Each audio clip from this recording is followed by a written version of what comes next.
The works on display vary in style, but all have something to say. One thing was for sure, Sir David Steele was fascinated and enthralled as he walked past each piece.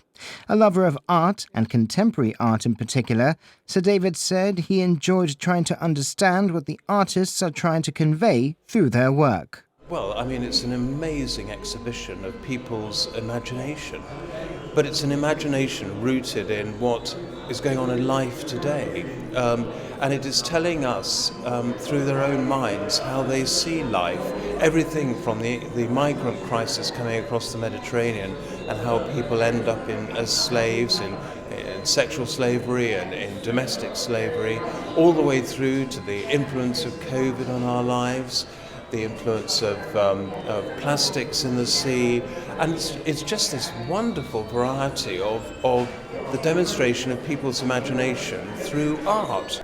Well, it's fantastic, no? It's fantastic that not just the governor but the minister has come on several occasions to see how the space has evolved and how the work has changed. To have the governor here, it's really good to see someone like the governor who has I'm guessing a very busy schedule, to take some time to calm down and appreciate what young artists are doing locally, and it sort of gives us a bit of a morale boost, that we're not just doing art for the sake of art, that we're doing art and people are seeing it and people are caring for it. And Zoe and Naomi, what did you talk to him about?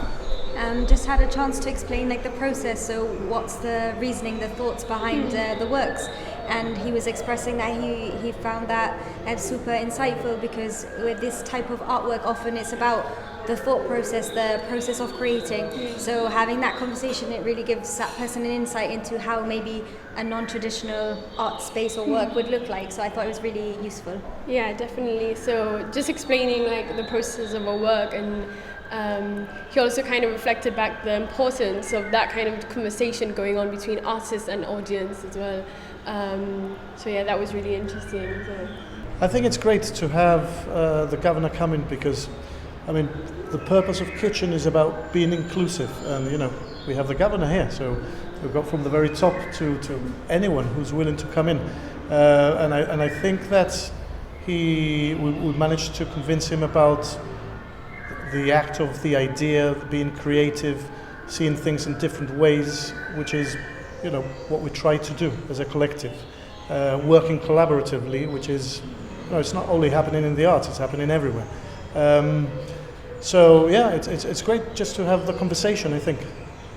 Sir David also praised the community for keeping art alive during the last 12 months and said he looks forward to cultural events, something he hasn't experienced on the Rock himself yet, returning, as he puts it, with a vengeance, adding they will bring life back to the Rock.